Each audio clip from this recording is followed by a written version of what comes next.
Welcome to I dream legal talk. నేను Udayasri. Present మనతో ఉన్నారు హైకోర్టు అడ్వకేట్ నాగేశ్వరరావు పుజారి గారు. మాట్లాడదాం. హలో అండి, వెల్కమ్ టు అవర్ స్టూడియో. ఈ మధ్య కాలంలో ఎక్కువగా ఐపీ గురించి వింటూ ఉన్నాం. అసలు ఐపీ అంటే ఏంటి, దీనికి ఎవరు ఎలిజిబుల్, దీని గురించి చెప్తారా?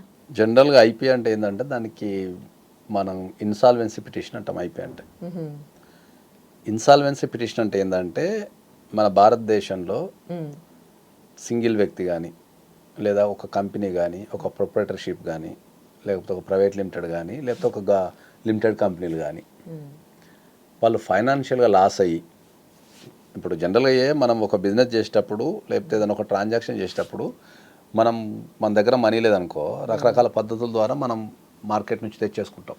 బ్యాంకులు కావచ్చు లేదా పర్సన్స్ కావచ్చు తెచ్చుకున్న తర్వాత ఆ బిజినెస్ ట్రాన్సాక్షన్ లేకపోతే ఆ పర్టికులర్ ట్రాన్సాక్షన్ చేసిన తర్వాత మనం లాస్ అయిపోయి కట్టలేని పరిస్థితి ఉంటాం.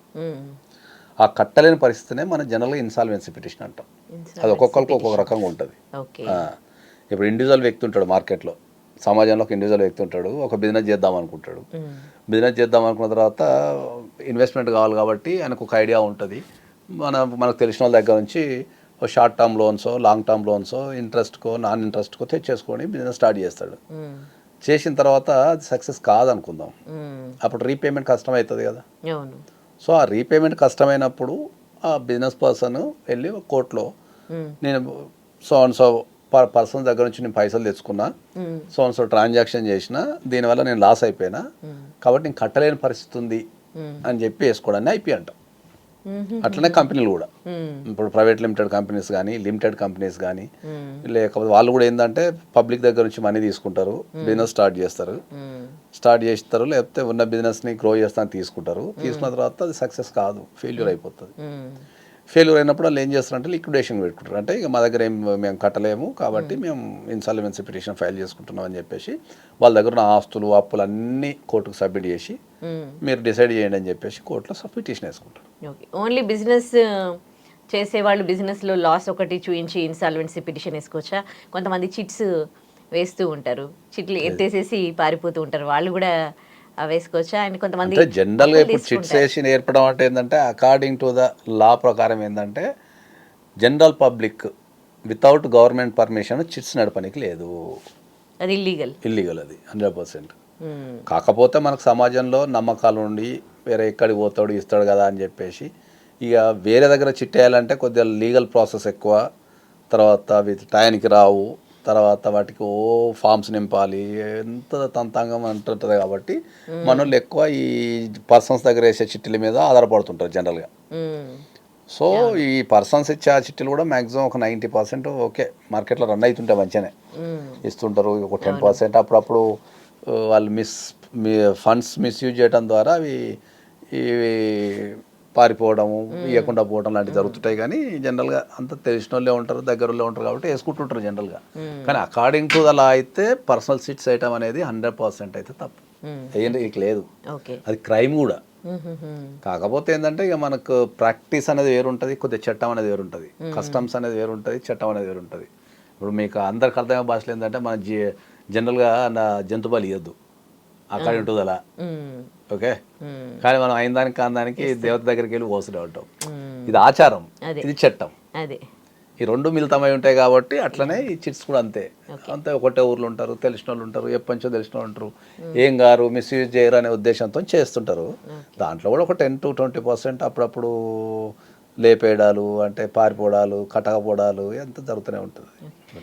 మనుషుల దగ్గర మామూలుగా ప్రైవేట్ పబ్లిక్ దగ్గర తీసుకొని ఆ బిజినెస్లో లాస్ అయి కట్టలేకపోతే వాళ్ళు కూడా వేసుకోవచ్చా? అదే అంటున్నా. ఇప్పుడు మనకి ఏదైనా సింపుల్గా ఏంది అందరికి అర్థమయ్యే భాషలో ఏంటంటే మనం ఎవరికన్నా పైసలు ఇవ్వాల్సి వచ్చి మనం ఇవ్వలేని పరిస్థితులలో, ఓకే, కట్టలేని పరిస్థితులలో మనం కోర్టుకి వెళ్ళి మన పరిస్థితి వివరిస్తూ ఇక సో పర్సన్స్ దగ్గర నేను పైసలు తీసుకున్నా నేను కట్టలేను అని చెప్తూ నా వల్ల కాదు అని చెప్తూ దానికి సంబంధించిన ప్రూఫ్స్ అన్ని, మన ఆస్తులు ఏమైనా ఉన్నాయా, అప్పులు ఎంత ఉన్నాయి, ఆస్తులు ఎంత ఉన్నాయి, మనకెవరైనా ఇవ్వాల్సి ఉన్నదా, మనకేమైనా షేర్స్ ఉన్నాయా, డివిడెండ్స్ ఉన్నాయా, ఇట్లాంటి అన్ని విషయాలు పొందుపరుస్తూ మనం కోర్టులో అప్లై చేసుకోవడాన్ని మనం ఇన్సాల్వెన్సీ పిటిషన్ అంటాం.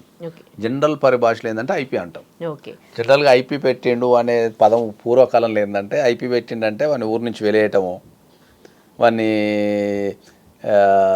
గలీజో చూడటము, లేకపోతే వానికి ఫైనాన్షియల్ మిస్మేనేజ్మెంట్ ఉందని వాడిని దూరం పెట్టడం లాంటివి జరుగుతుండే. అప్పుడు వ్యవస్థ చిన్నగా ఉంటుండే కాబట్టి జరుగుతుండే.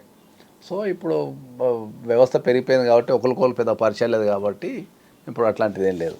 ఓకే, మరి పిటిషన్ ఇస్తారు, ఇన్సాల్వెన్సీ పిటిషన్ ఇస్తారు.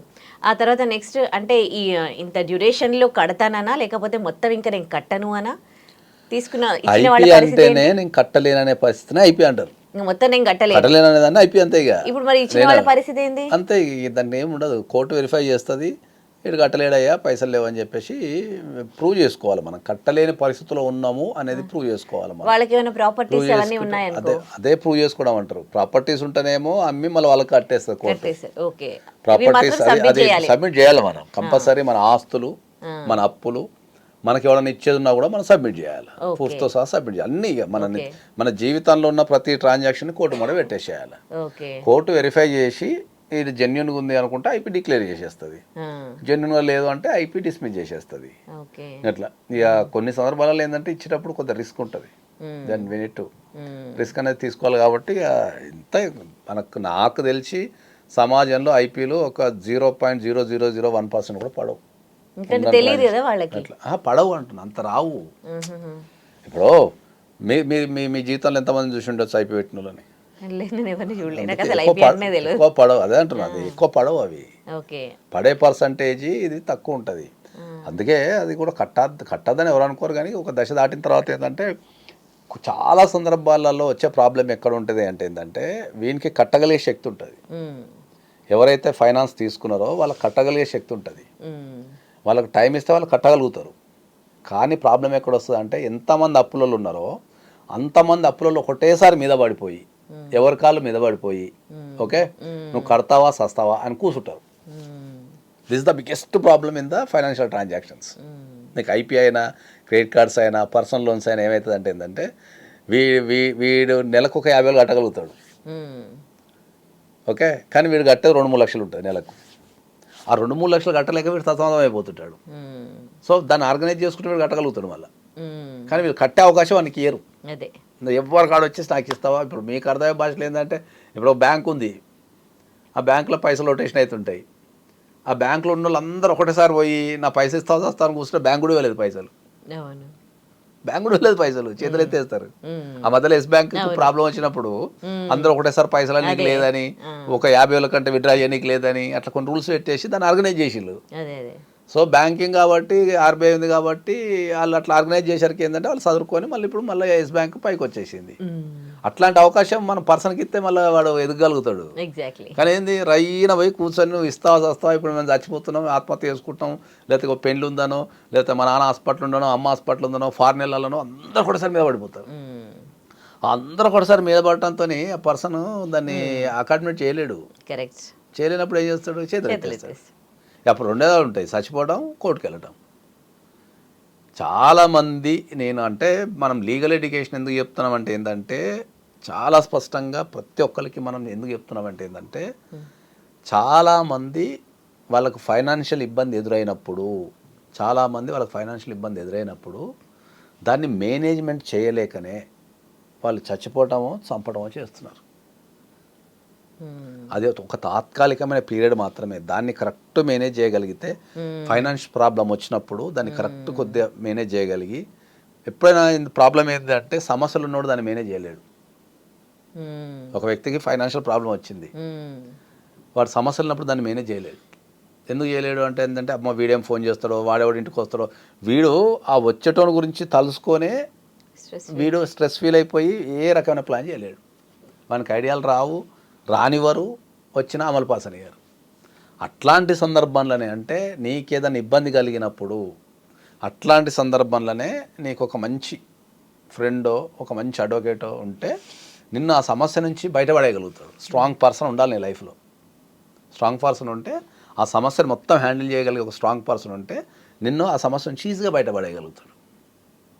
సో అందుకే నేను ఏం చెప్తా అంటే ఏంటంటే ఏ రకమైన ఫైనాన్షియల్ ఇబ్బంది ఉన్నా మీరు ఆత్మహత్య చేసుకోవడం కానీ లేకపోతే చంపటం కానీ పారిపోవటం కానీ చేయకండి అని చెప్తాను అందరికీ.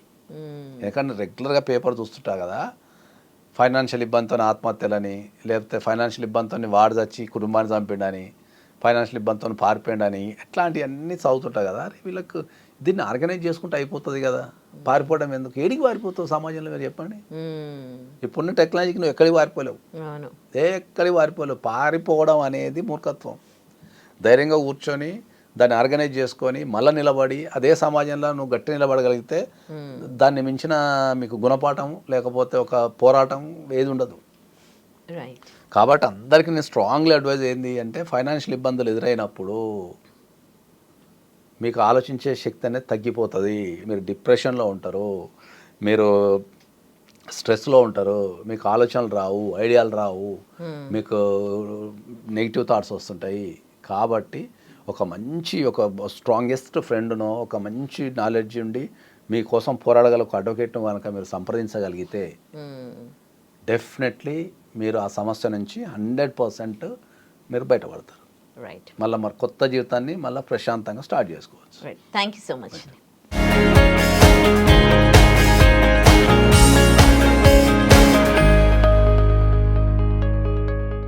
And for more videos, please subscribe to iDream. Please subscribe to iDream. Please subscribe iDream. And please subscribe to iDream. For more videos, subscribe to iDream. please like, share and subscribe to the channel. Congratulations, iDream. Subscribe to iDream. Subscribe to iDream. So subscribe to iDream Media. iDream ki iDream team andarki huge congratulations. Please subscribe iDream Media. Please subscribe to iDream. Subscribe iDream. Please subscribe to iDream. iDream అంటే నా కళల channel subscribe చేసుకున్న నోరు తిరుగుతలేదు, మీరైతే గంట గుర్తు కొట్టండి. For more such videos, please subscribe to iDream. Subscribe to iDream. Please subscribe to iDream. Please subscribe iDream Media. Please do subscribe to iDream. Please subscribe to iDream Media. For best entertainment and information, please subscribe iDream. And don't forget to subscribe to iDream.